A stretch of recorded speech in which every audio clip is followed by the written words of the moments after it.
মহাৰাজ গুলিয়াৰ মুখ লাজ দিছে কিয় মই যে আজি পুত্ৰৰ হাতত বন্দী মোৰ হাতৰ পৰা সি কাহানি নাই ৰাজদণ্ড কাঢ়ি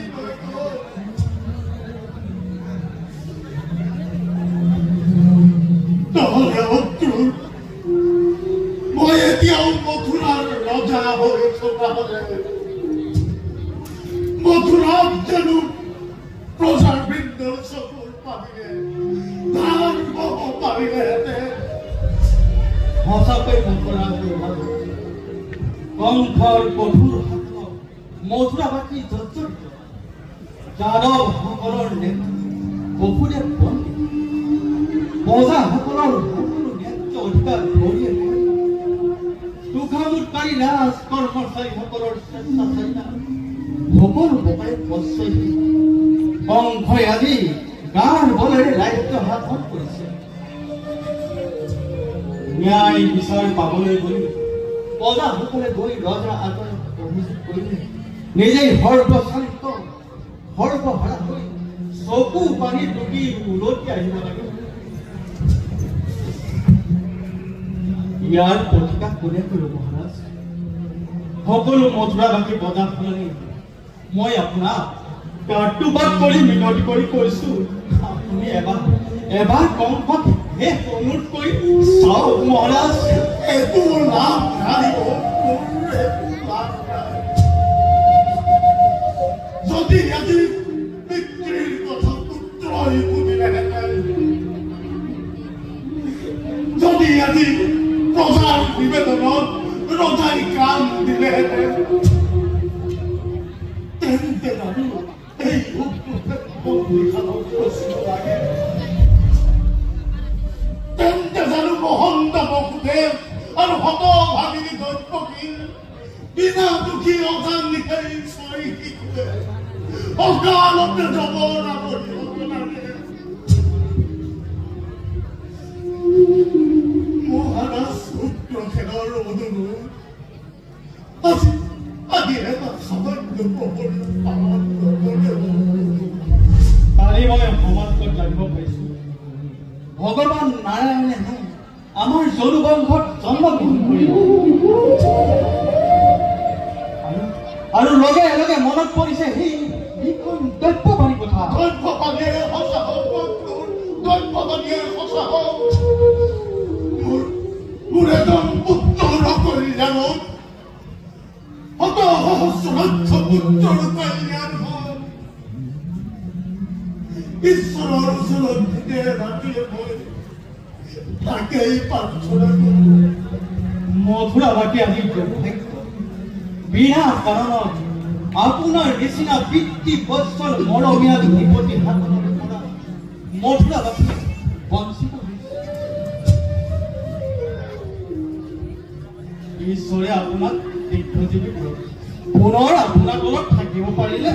মথুৰাবাসীয়ে ৰাম ৰাজ্য পাবলৈকো হেঁপাহ নকৰে মই আৰু জীয়াই থাকিবলৈ বাঞ্ছা মৰণে আজি মোৰ নিমিত্তে ৰজা পালক ৰজা হয় যদিও সি অতীতৰ কথা কিন্তু তথাপি মোৰ চকুৰ আগত প্ৰজাসকলৰ আত্মনাদ বৰ অসহ্য হৈ উঠে মই চাই থাকিব নোৱাৰো পিতৃৰ আগত পুত্ৰৰ আত্মনাদ ৰজাৰ আগত প্ৰজাৰ আত্মনাদ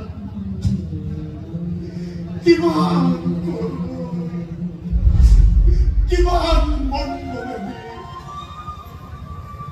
তাক মই আজি ভালদৰে উপলব্ধি কৰিব পাৰিছো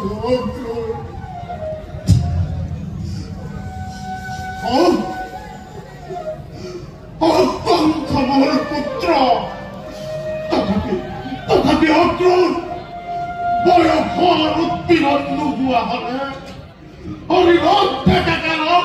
শক্তি সামৰ্থ্য থকা হলে এবাৰ তাৰ বিৰুদ্ধে তাৰ সকলো অত্যাচাৰ অনাচাৰৰ বিৰুদ্ধে বিদ্ৰোহী হৈ থিয় দিলোহেঁতেন। সিংহৰ দৰে গৰকি উঠি কুৰাংগাৰ কুপুত্ৰৰ বুকুত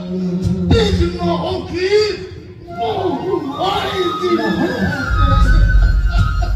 মহাৰাজ কিন্তু মহাৰাজ মই যদি এই সৌভাগ্যৰ পৰা বঞ্চিত শিশুৰ দৰে অসহায় হৈ তিৰোতাৰ দৰে পৰৰ বোজা হৈ মই যে আজি অতি হীনভাৱে ঘিণ লগা এটা জীৱন যাপন কৰি আছো। নিয়তি মহাৰাজ সকলো নিয়তি ইচ্ছা শিশু মন্ত্ৰণা দিবলৈ চাওঁতো তোমালোকে জীৱনেই পৰ্যন্ত কৰিছা ইমানেই বেছিকৈ এই অভিশপ্ত কংসৰ কপাল সৌভাগ্যৰ পদুম ফুল ফুলিছে।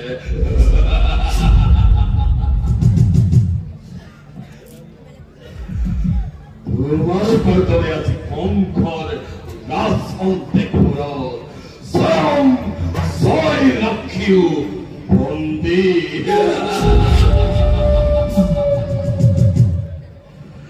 কংসৰ ভয়ত আজি বিধাতাই অতি সাৱধানেৰে বিধিৰ বিলিখিবলৈ বাধ্য হৈছে। মই তোৰ মই মোকালিৰ কথা শুনিবলৈ ঈশ্বৰ কৰো। মোক এখন তীৰ্থৰ তীৰলৈ থাকিবলৈ দে। তোমাৰ ঈশ্বৰতেই কাম নহয় পিতা মোৰ ঈশ্বৰতে হ'ব। তুমি শুনিবলৈ ভাল নাপালেও মই শুনাবই শুনা। দৈৱকীৰ ছয় পুত্ৰ এটা এটাকৈ পাতৰ বেচাৰি যিদৰে চবৰ ঘৰলৈ পঠিয়ালো সেইদৰে যিদিনা অষ্টম সন্তানটি হয় ইহৰ জগতৰ পৰা বিদায় দিব পাৰিম সেইদিনাই মোৰ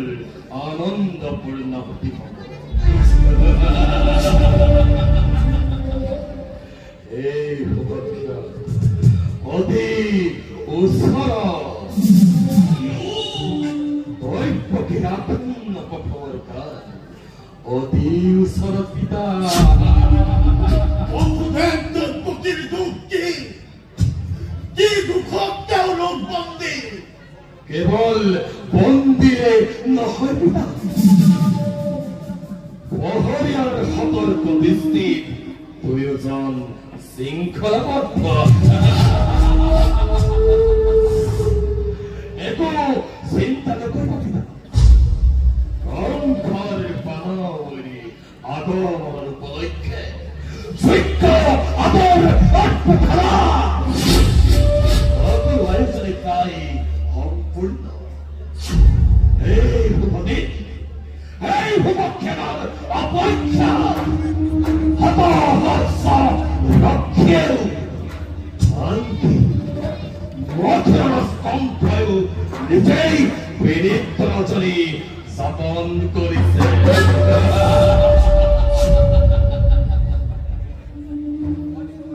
মই এতিয়া যাওঁ তোমাকেই শুভ সংবাদ দিবলৈহে আহিলো।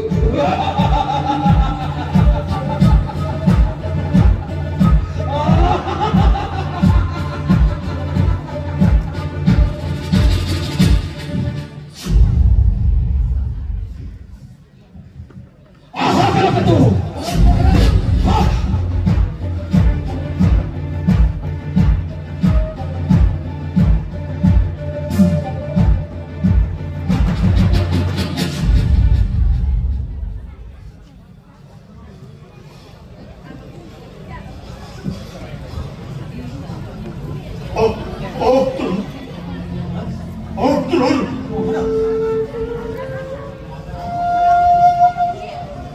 মথুৰাৰ ভৱিষ্যত পোহৰতে অন্ধকাৰ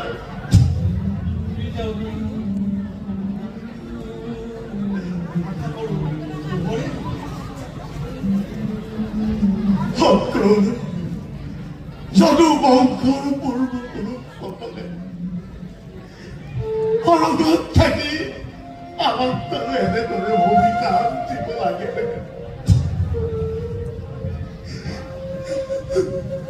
বলা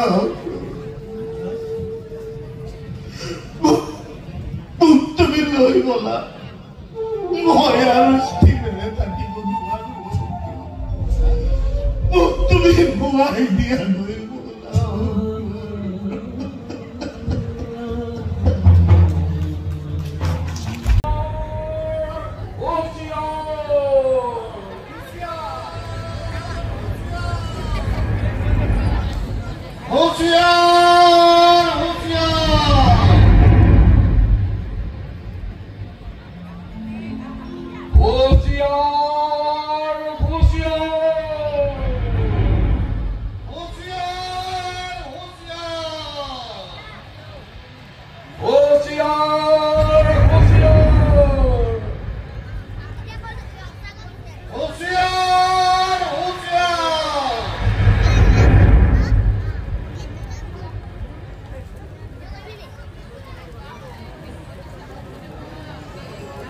Oi,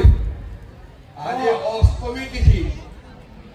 মহাৰাজৰ প্ৰাণ বলিব তুলিব জানো নহয় জানো তাৰপিছত কি হ'ল ভালকে পহৰা কৰিব লাগিব নহ'লে জানো নহয় কংস মহাৰাজে আমি ভয় নকৰে কালি জন্ম হোৱা কিছু আজি জন্ম হোৱা কিছু কোনে ভয় কৰিব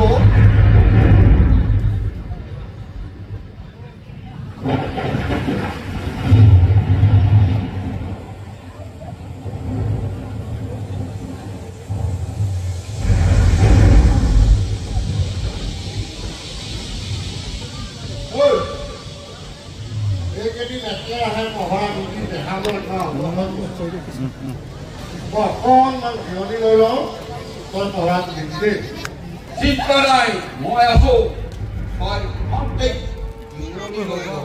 ভাবি আকৌ মোৰ চাকৰি দেখাবি আকৌ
ইন্দ্ৰদে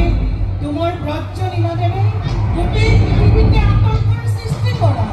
আতংকৰ সৃষ্টি কৰা, আতংকৰ সৃষ্টি কৰা।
পারি ধরা চতুর্থ পুত্ররূপে নয়নর মনে রূপে মোর মুখলয়া অপরূপার ঠিকই হওয়া দৈবকের ফুলার দৈবকে মনোবাঞ্ছা পূর্ণ করা বাঞ্ছা কথা করো মনবে হে মহিলা উত্তর দেব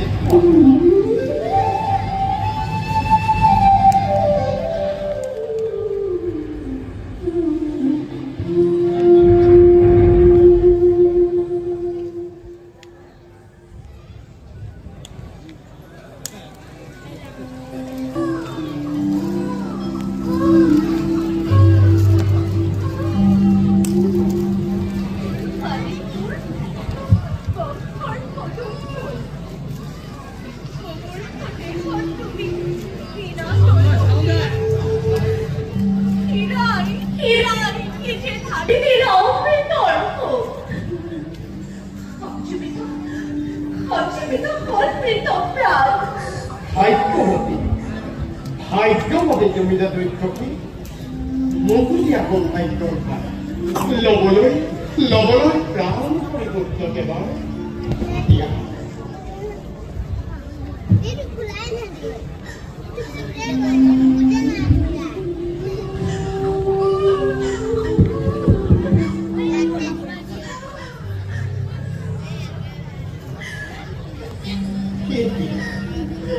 সকলকে হিসাবে কেইবাকেতো আনন্দত বিষাদৰ ৰেখা গছৰ মুখৰ পৰা ঋণ পাছৰ তুমিও লগতে সকলোৰে মজিয়া ভগোৱা বাবাহে দায়িত্বকে মুহূৰ্ত কন্তেক পাছতে আমি হ'ব উপস্থিত মাতৃ মোৰ মহাকাল সাক্ষাৎ হ'ব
জনমিছে মৃত্যুঞ্জয়ী অমৰ সন্তান বুকুত ঘুমাই লৈ পুত্ৰক তোমাৰ খোজ লোৱা গকুলৰ ফালে গকুলৰ নন্দৰ ঘৰত উপদিছে যুৱমায়া যশোদা বুকৰ মেলা আছে সকলো দুৱাৰ শীঘ্ৰে সুবৰ্ণ সুযোগ আনাগৈ যুৱমায়া পুত্ৰক সলাই পৰমাৰ দৈত্যবাণী শুনিলা দৈত্যী দুষ্ট আছে বিধাতা পুৰুষে কি কৰিব পাৰে পক্ষটোৰ আচাৰে বিয়া দিবি কেৱল নিশ্চিত এই নক্ষত্ৰতে খুচৰালে গকুলৰ ফালে বিয়া দিবি